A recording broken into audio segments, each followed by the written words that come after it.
Hai, ih parah banget, gue udah ngetek tadi, gue udah lama dah gue ngobrolnya. Udah ada sekitar 20 menit kali ya, ternyata rekotannya mati di menit pertama. Ih anjing kan. Gue udah ngomong kasar nih kan. Sedih banget, gue yang udah ngomongin banyak banget cuy, udah banyak banget. Tadi gue juga sempet skip. Gue ke kamar mandi dulu, buang air kecil, tiba-tiba ngetek lagi. Ternyata nggak ketek, keteknya cuma berapa tadi tuh, Allah. Sedih banget gue. Yuk coba langsung bahas ke sini kan. Kemarin gue udah ngebahas soal bapak-bapak ID, di mana dia nge-posting sebuah postingan adalah cara masang regulator gas. Nah, gue udah kasih tahu kemarin, ini penting banget buat cowok tahu cara masang gas, apalagi kalau misalnya lu mau menikah. Lu ini penting banget skillnya, karena nanti kan pasti lu buat masang gas di rumah lu bersama keluarga kecil lu kan. Nah ini nggak penting sih kalau misalnya rumah lu tuh kayak Raditya Dika yang pakai kompor induksi, kompor listrik, nah kan gitu. Nah ini ada postingan lagi nih yang unik gue lihat di Bapak-Bapak ID. Ini adalah katanya tanda-tanda kalau bapak-bapak bisa jadi orang kaya. Nah gitu. Ini apa tadi gue ke-skip adalah gara-gara tadi kan gue udah nge-record terus ke-skip adalah gara-gara gue mau minum. Cuman kan kalau gue minum udah gue terusin aja. Gue cuman bilang tadi gue minum dulu ya. Teman nggak tahu ternyata ke-skip sendiri kan, kurang ajar. Gue minum lagi ya. Gue bikin es kopi tadi, enak, masih dingin. Sekarang udah nggak dingin gara-gara esnya udah habis. Udah di jam 4:30 nih. Aduh, biasanya gue 4:30 ini mau lari ini. Udah nih, nanti lari gue setelah take yang ini ya. Berarti jam 5. Berarti gue lari sejam doang. Gak apa-apa kali ya, yang penting lari kan ya, walaupun dikit-dikit yang penting tetap lari ada ya. Cuman gue kadang agak bosen sekarang kalau lari. Kenapa? Karena gue mau lari, tiba-tiba jalanan macet. Jadi kan males ya, kayak macet, banyak mobil, motor, bener-bener macet, stuck gak gerak. Jadi kan gue mau lewat mana nih kan, males gitu. Mau nyari sore-sore ya sih, jam pulang kantor gitu kan. Lihatlah nanti gimana. Atau mungkin gue larinya adalah ke arah yang lain gitu, ke arah yang lain yang biasa gue lewatin juga. Cuman kan itu kan jalannya nih nggak macet ya, cuman macetnya adalah kayak orang ngantri ngantri lampu merah aja. Sisanya kalau mau putar balik atau apa tuh nggak macet ya. Mungkin gue ke situ aja kali ya. Benar boleh dicoba. Mungkin ya habis ini, makanya gue prepare dulu ya deh. Kita coba ngetek dulu setengah jam pertama, jangan lupa. Soalnya kayak yang kemarin gue bilang gitu ya, ada orang ngebikin konten YouTube satu artis tapi kayak dipecah gitu, 2 part pertama, part kedua. Emang bagus sih, jadinya kayak lu dapat konten tuh 2 video, terus hasilnya bisa yang satu 10 juta, yang satu 10 juta, jadi 20 juta kan. Daripada lu cuma satu video udah yang tonton 20 juta, nah kan gitu. Terus kemana ya kita? Ini tadi ke kontennya Bapak-bapak ID. Ini Bapak-bapak ID ngeposting apa tadi? Tanda-tanda kalau misalnya bapak-bapak atau kayak gua yang mau jadi bapak-bapak wannabe yang prepare for marriage gitu kan, bisa atau kemungkinan punya potensial sebagai orang kaya gitu. Jadi lu berpotensi untuk menjadi orang kaya nih teman-teman. Katanya yang pertama adalah bapak-bapak itu demen sekali ngomongin ide. Tapi nggak cuma ngomongin doang, tapi juga dijalanin, katanya gitu. Ini ya menurut gue bener banget. Walaupun kalau kata orang bilang ide itu mahal, benar, itu benar juga. Tapi eksekusi yang bisa mengeksekusi dengan baik itu mahal juga. Jadi kadang tergantung nih, oke, kita mau bikin, misalnya kita mau benerin jalan nih, jalan berlubang di Jalan Bekasi gitu. Yuk dibuka, siapa yang bisa ngebenerin nih tendernya gitu kan, ada beberapa vendor. Oke, vendor ini bisa murah tapi jalannya paling nanti 3 bulan lagi harus berlobang lagi, mesti dibenerin lagi. Oh ini bener nih agak mahal, tapi yang agak mahal ini dia baru bisa ngerjain Senin gitu kan. Tukang-tukangnya baru balik lebaran Senin. Wah kalau yang ini harganya tengah-tengah, cuman dia awetnya agak lebih lama sih, bisa dikerjain langsung malam ini. Cuman ya gitu, nanti butuh ada pekerjaan yang kedua kalinya lagi di maintenance di 6 bulan berikutnya. Nah baru deh nanti jalanannya gampang gitu. Mana yang bakal lu pilih? Nah, kan kayak gitu ya. Eksekusi itu penting juga teman-teman. Nah menurut gua, ini kan gua kadang bekerja di industri media gitu, di bidang kreatif gitu, sebagai announcer gitu.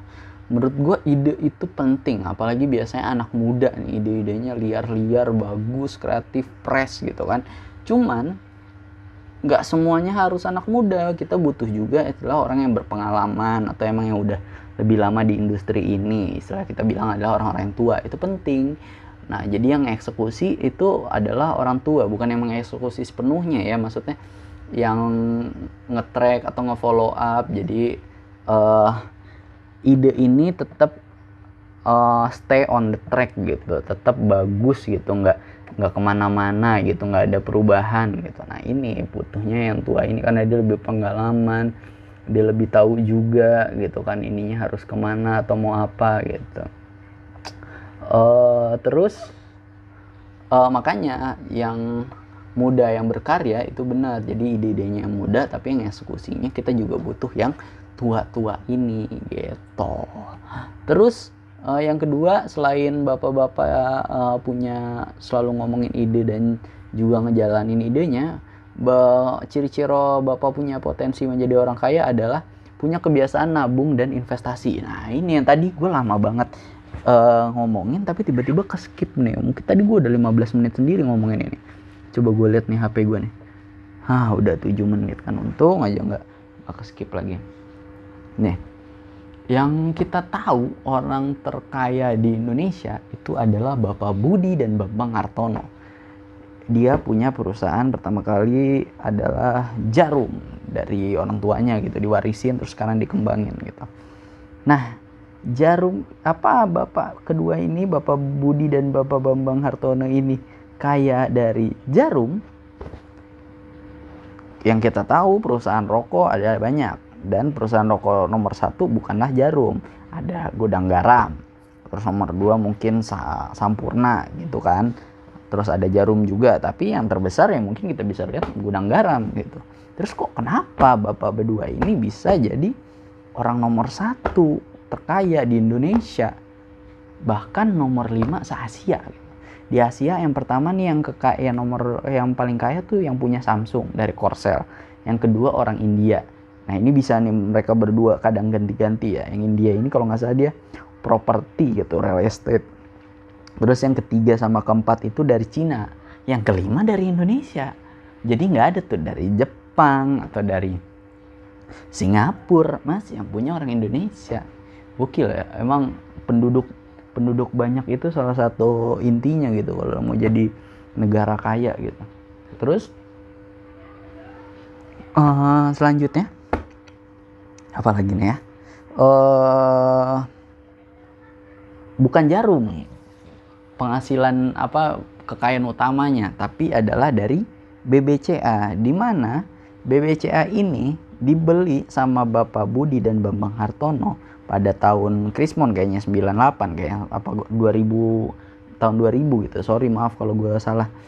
Dibeli dari Anthony Salim gitu yang punya grup Indofood gitu. Jadi ini tadinya nih grup Indofood, makanya mungkin BCA lambangnya warnanya biru kali ya. Gue kurang tahu juga, correct me if I'm wrong gitu. Nah makanya yang tadi dia beli sahamnya mungkin diakuisisi 51% kayak sekarang yang gue tahu. Dia kan pertama kan dari Anthony Salim, terus udah mau bangkrut atau gimana punya pemerintah BBCA nih. Nah setelah itu dibeli lah sama Bapak Budi dan Bambang Hartono. Ini kalau gue salah-salah maafin ya, maksudnya correct me if I'm wrong. Ini gue cuma hasil dari Google doang. Dimana ketika kemarin gue putus cinta atau gimana, gue bilang wah gue harus jadi orang kaya nih biar ngebalikin apa yang diomongin sama mantan gue kan, mungkin mantan gue maunya adalah orang-orang kaya yang kaya, harta gitu yang dilihat. Effort sama ini nggak dilihat gitu kan. Udah kayak gitu. Makanya itulah kenapa gue pengen banget jadi orang kaya. Motivasi, dicarilah orang kaya gitu kan. Oh, ini bisa gue motivasi nih gini. Nah, yang tadinya mungkin pertama kali dibeli itu ya Bapak Budi dan Bambang Hartono, BBCA sahamnya mungkin 55.000 mungkin satu lotnya, sekarang udah bisa ratusan ribu kan. Dengan investasian dari awal beli mungkin sekarang udah 20 tahun, naiknya udah beberapa kali lipat gitu kan. Makanya bisa jadi orang terkaya di Indonesia gitu. Jadi nggak cuman dari apa yang lu usahain atau kerjain, nabung dan investasi yang tepat itu yang penting juga. Jadi lu jangan sampai kena investasi bodong atau kayak gimana, carilah yang bagus, yang bener gitu kan. Apalagi di masa pandemi ini pasti ada nih nanti 10 tahun lagi orang-orang yang jadi konglomerat adalah gara-gara pandemi ini gitu. Ini penting juga sih kan. Satu lagi yang ada nih yang gue lihat nih contoh dari ini kan, selain Bapak Bambang dan Budi Hartono, oh dia juga punya usaha adalah di bidang properti, istilahnya nih GI. Itu kan yang punya juga Bapak Bambang Budi Hartono, BCA, terus XL ya kalau nggak salah sahamnya juga sekarang tuh. Terus ini juga menara atau tower ketika untuk telekomunikasi itu adalah bapaknya juga punya gitu. Kalau nggak salah nama PT-nya apa sih, Sarana Menara Indonesia atau apa gitu, gue lupa. Nah kayak gitu. Nah terus contoh lagi nih hasil dari nabung dan investasi yang benar gitu adalah yang gue tahu Bapak Sandiaga Uno, di mana kekayaan Bapak Sandiaga Uno ini membuat Bapak Sandiaga Uno mempunyai gelar adalah menteri dengan kekayaan terbanyak di kabinetnya Jokowi saat ini, dengan total kekayaan lebih ini sekitar 10 triliun gitu kan. Padahal bisa dilihat 10 triliun bukan mobilnya yang banyak, tapi yang banyaknya adalah aset investasi, surat berharganya gitu kan. Ini bisa kita lihat dulu yang gue tahu adalah mungkin ini gue cari di internet juga ya, correct me if I'm wrong gitu. Dulu kekayaannya Bapak Sandiaga Uno ini mungkin gak sampai 10 triliun, kemarin cuma 2 triliun gitu waktu menjabat sebagai sebagai wali kota Jakarta, wakil wali kota Jakarta. Kenapa sekarang bisa sampai 10 triliun? Karena nilai aset atau nilai sahamnya itu lama-lama bergerak naik, apalagi di pandemi ini yang kemarin tanggal Juli itu down banget, mungkin sama Bapak akhirnya dibeli semua bulan Juli tuh. Nah sekarang kan udah naik beberapa, makanya bisa sampai 10 triliun. Nah sekarang jadi menurut gue ya, bapaknya tuh kalau misalnya udah kita hitung lagi nih kekayaan orang Indonesia, mungkin Bapak Sandiaga Uno ini masuk di 50 orang terkaya di Indonesia gitu. Keren ya. Ini juga mungkin yang gue tahu adalah Bapak Sandiaga Uno ini kayaknya dia nggak pernah bikin PT atau misalnya perusahaan gitu, kayaknya ya nggak pernah setahu gue. Yang gue tahu adalah bapaknya ketika mungkin dia lulus kuliah atau mungkin kemarin dia kuliah di luar negeri, dia langsung dana yang dia punya itu dia berinvest gitu. Oke, kita taruh di saham di perusahaan ini. Sedangkan bapaknya ya nggak tahu sama sekali, mungkin nggak pernah juga ke perusahaan atau gimana gitu. Yang penting dia tahu, oke, gue punya saham di sini gitu kan. Ini biar sahamnya naik adalah kita bikin perusahaan ini profitable gitu. Gokil kan ya, gokil lah. Yuk terus kita kemana lagi nih? Itulah tadi tuh yang 2 cerita yang bisa diambil dari Bapak Sandiaga Uno dan juga Bapak Budi dan Bambang Hartono soal menabung dan juga investasi. Dan investasi harus tepat ya, jangan yang bodong. Yang ketiga, ciri-ciri Bapak adalah berpotensi sebagai orang yang kaya, yaitu Bapak selalu bisa menanyakan pertanyaan yang tepat. Nah ini bener nih, ini teman-teman gue biasanya kurang ajar nih, kita lagi presentasi, kita yang ngebuka materi, ya ada yang ingin bertanya, nah yang ditanya kan adalah yang aneh-aneh gitu, yang sengaja biar kita nggak bisa gitu, istilahnya bukan pertanyaannya yang tepat gitu, yang entahlah, yang penting gue nanya, dia dapat poin nanya gitu kan, yang penting gue harus tampil nih minggu ini, hari ini gitu kan. Gak penting emang, lu kalau tanya tuh yang penting gitu, yang tepat gitu. Terus yang keempat adalah Bapak orangnya kekeh. Oh berarti ini teguh pada pendiriannya gitu, berprinsip. Terus apalagi ya realistis bukan, apa kekeh gitu, punya pendirian yang tinggi. Terus bapak pandai memilih teman. Oh ini benar,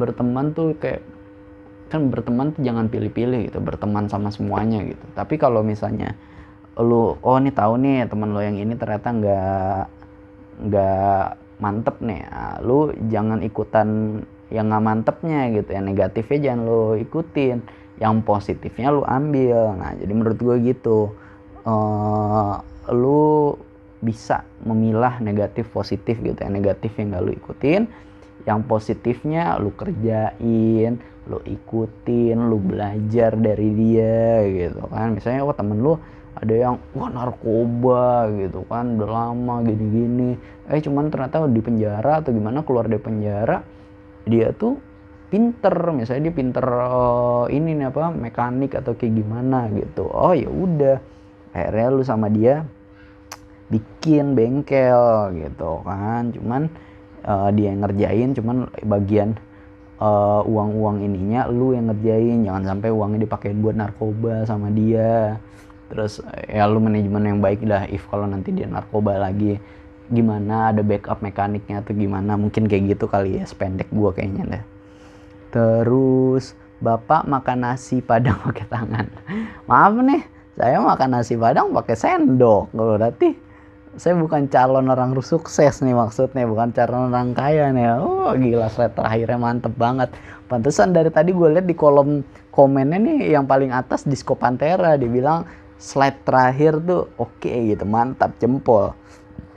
Atau gini, ya gue rasa gue agak sedikit tidak seperti orang-orang pada umumnya gitu ya, makan nasi padang pakai sendok. Tapi gue nggak sendiri, ada juga yang kayak gitu makan nasi padang pakai sendok.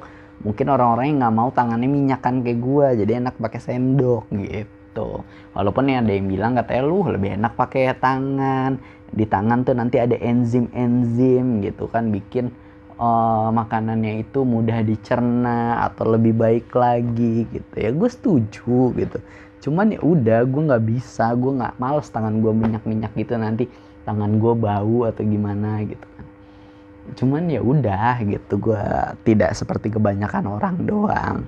Cuman gue bisa kok kayaknya jadi orang berpotensi, jadi orang kayaknya ya, bisa ya bapak-bapak ID. Gokil, ini sih gokil ya. Terus ini kemarin nih sempat viral juga di Info Bekasi. Jadi kemarin di Jalan I Gusti Ngurah Rai itu ya, jalan antara batas kota ya Bekasi sama Jakarta Timur, itu rusak parah, bolong, katanya udah sampai ada 3 orang jadi korban, entah kecelakaan atau sampai masuk rumah sakit, semoga nggak sampai meninggal ya. Jadi lubangnya tiba-tiba ada dalam gitu ya, entah mungkin keguyur hujan makanya makin lama makin dalam atau kayak gimana. Cuman setelah masuk Info Bekasi, ternyata ini 4 jam yang lalu, berarti sekitar siang lah ya, jam 12 siang, ini udah ada fotonya kalau jalanan itu udah dibenerin, lagi di aspal gitu. Jadi lagi udah ditaruh aspalnya lagi dikerasin nih, lagi dimantepin gitu, lagi di finishing gitu kan. Jadi salah satu dampak sosial media yang baik adalah kayak gini kan, jadinya oke langsung dikerjain, korban gak tambah banyak, hari ini udah gak macet lagi gara-gara jalanan berlubang gitu kan, orang-orang pada menghindar jalan berlubang gitu kan. Nah semoga dengan acaranya kayak gini gak ada yang mainin anggaran kayak wah untung nih berlubang, yaudah yuk langsung dikerjain, siapa yang bisa kerjain langsung hari ini, anggarannya tolong nanti dilebihin dikit ya buat saya gitu-gitu. Jangan ya bapak ibu, tolong uangnya bisa dipakai yang lain gitu. Ini juga kok ada bapak-bapak pakai rompi dishub nih tukangnya. Hebat banget kan, bukan bapak dishubnya kayaknya. Awalnya kan jadi jalan itu berlobang, terus sama orang-orang udah sempet ini ditandain gitu, ditaruh ban di situ, terus ditaruh batang-batang tumbuhan. Jadi orang-orang tahu kalau malam-malam ini mungkin jalan ini nggak ada lampunya juga gitu. Jadi lewat jalan sini jangan kenceng-kenceng atau misalnya jangan ngebut-ngebut. Nah biar orang tahu juga, oh ini jalan ini rusak gitu, nanti lu kepleset atau kayak gimana kan, jangan sampai kan. Ini udah ada foto-fotonya semua juga, langsung dikerjain pagi-paginya, udah rapi, semoga nggak hujan ya. Maksudnya kalau setahu gue kalau aspal nih lagi di aspal nih baru kan, atau langsung kena panas kan enak tuh biar dia keras gitu. Kalau tiba-tiba sore ini hujan kan sama aja bohong, nanti rusak-rusak lagi kan. Semoga enggak ya. Thanks juga nih untuk admin yang udah nge-repostin postingan tentang jalanan rusak ini, karena rusaknya gue liat lubangnya lumayan gede gitu. Terus setelah lubang itu jalanannya berpasir gitu, jadi mungkin setelah orang masuk sini terus jatuh kan lumayan, kena jalan berpasir kayak gitu, besetnya kan pasti lebar terus sakit. Wih perih ya, jangan ya, gue ngebayanginnya udah gak enak tuh. Terus ada apa lagi nih, ini nih ada berita dari Manchester City, di mana Manchester City udah ngeresmiin patungnya Aguero di Etihad Stadium, di mana jadi apa sih namanya, ininya dia ya, legendanya City. Aguero ini adalah yang waktu dimana di menit ke 92 berapa tadi, 93-20, dimana mereka lagi kejar-kejaran siapa sih yang bakal menangin EPL antara MU sama City gitu. Ini kalau nggak salah jadi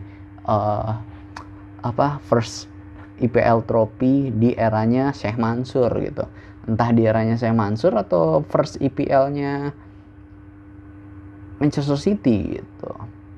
Oke ya, udah dibikin patungnya terus bagus gitu, nggak kayak waktu kemarin Ronaldo gitu dibikinin patungnya di bandara jelek. Nah ini patungnya kayak dibikin temanya bolong-bolong gitu, jadi kalau ada angin nggak ngerusakin patung ini. Apa yang bikin patungnya bapak ini ya, Bapak Nyoman yang bikin Garuda Wisnu Kencana di Bali gitu. Jangan dia lagi keren deh kalau dia. Terus ada apa lagi nih, tadi gue sempat lihat ada yang aneh. Oh ini nih, ini kemarin sempat viral nih gitu. Jadi ada sepatu rusak, cuman ternyata ini di sepatu rusak itu dijual atau di branding lagi sama Balenciaga dan laku, ada yang beli seharga 9 juta. Iya, makanya ya ini brandingan gini perlu ya, entah dipakai tulisan Balenciaga atau gimana gitu, jadi nama brandnya itu yang bikin mahal. Sepatu rusak paling nemu di tong sampah atau gimana gitu ya. Gue dulu ada tuh sepatu gue zaman SMA, pas gue kemarin bersih rumah tuh, wah ini sepatu udah nggak bisa selamatin, udahlah buang aja gitu kan. Converse kayak gitu, teman, ternyata sepatunya hampir mirip kayaknya, udah rusak gitu, tobel kayak gitu bisa dong ini dijual lagi sama dia tuh. Terus ada another berita nih, bagus nih buat teman-teman juga ya. Jadi katanya buat teman-teman mungkin yang udah mau jalan-jalan lagi ke luar negeri nih, aplikasi Peduli Lindungi ini ternyata udah sah atau ternyata bisa dipakai di 27 negara di Uni Eropa. Jadi kalau buat nunjukin nih saya udah vaksin nih, lihat nih Peduli Lindungi, nah itu udah bisa tuh, udah bisa lah di proof nih. Jadi negaranya kira-kira ada apa aja, ada negara-negara di Eropa, ini ada Swedia, Spanyol, jadi bisa nonton bola. Portugal juga, Italia juga udah bisa, Australia, Belgia, Kroasia, Jerman, Ceko, French, Irlandia, Italia, Inggris nggak masuk ya, udah bukan ini Eropa lagi, udah Brexit. Keren ya bisa. Jadi kamu nih kalau mau muter-muter Eropa udah pakai Peduli Lindungi, paling nanti ditanyanya sama petugas KRL Eropa gitu, scan dulu mas ini Peduli Lindunginya gitu. Keren banget, Peduli Lindungi lu ada stasiun Luxembourg gitu kan, udah bukan stasiun Cakung, udah bukan gitu lagi kan, gokil. Bisa lu ini nih nampang di story gitu, pamer ke teman-teman lu, boleh kan. Ini ada berita di Cina, katanya warga Cina gempar oleh langit merah. Nah kan lu Cina lagi-lagi aja, kenapa nih langit merah nih, COVID lagi gitu, varian Delta. Gokil sih, aneh-aneh aja. Semoga bukan ini ya, bukan sesuatu yang buruk gitu, mungkin adalah kejadian alam tapi yang bisa dijelaskan dan tidak buruk gitu. Itu kalau kayak gitu kan boleh lah ya. Ini gue lihat tadi di opini.id di Instagramnya gitu, jadi dilihat-lihat. Terus Ada apa lagi nih? Apalagi. Oke, belum dari sini. Udah berapa menit sih? Capek deh. Udah mau jam 5 nih. Oh, 25 menit cuy, tinggal 5 menit lagi. Oke. KKN Desa Menari. Oh, ini nih, satu lagi nih. Ini gue lihat dari official akun Instagramnya podcast Retropus.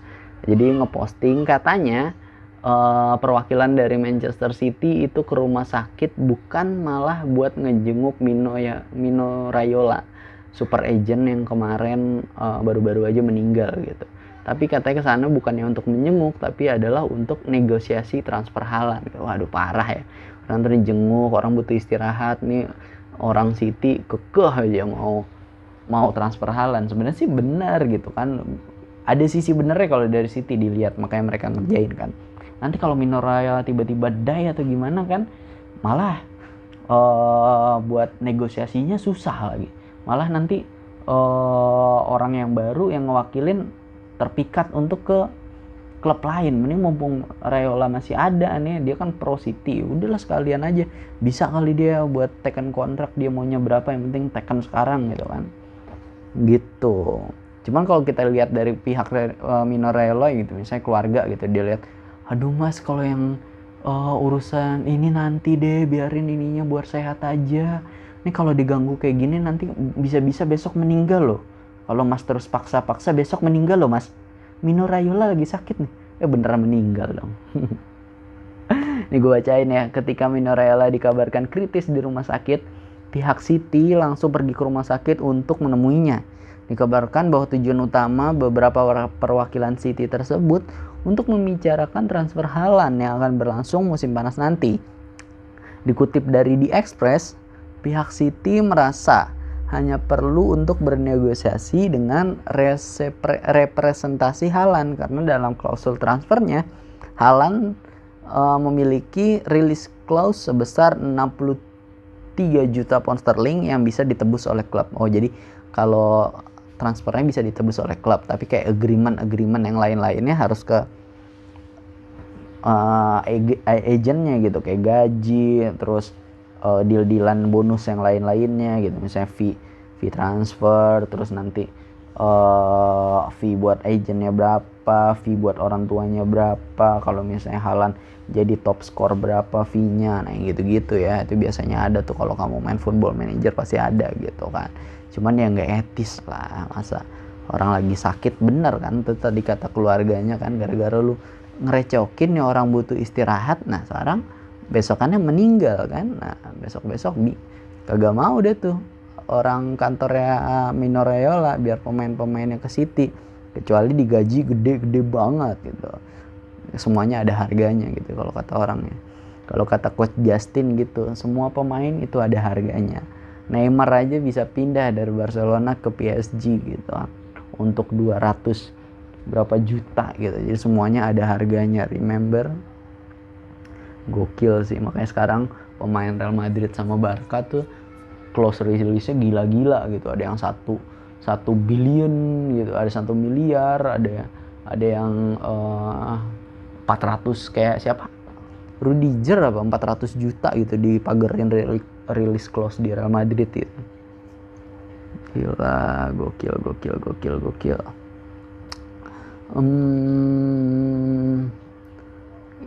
Ada apa lagi nih? Udah pada nonton KKN Desa Penari nggak sih teman-teman? Gue pengen nonton ya. Gara-gara makin lihat kesini lama-lama di TikTok kok banyak yang ngasih mau nonton gitu kan. Wah, ini postingan terbarunya dari official Instagramnya, katanya sold out in Singapore. Thank you Singapore, make sure your ticket is soon.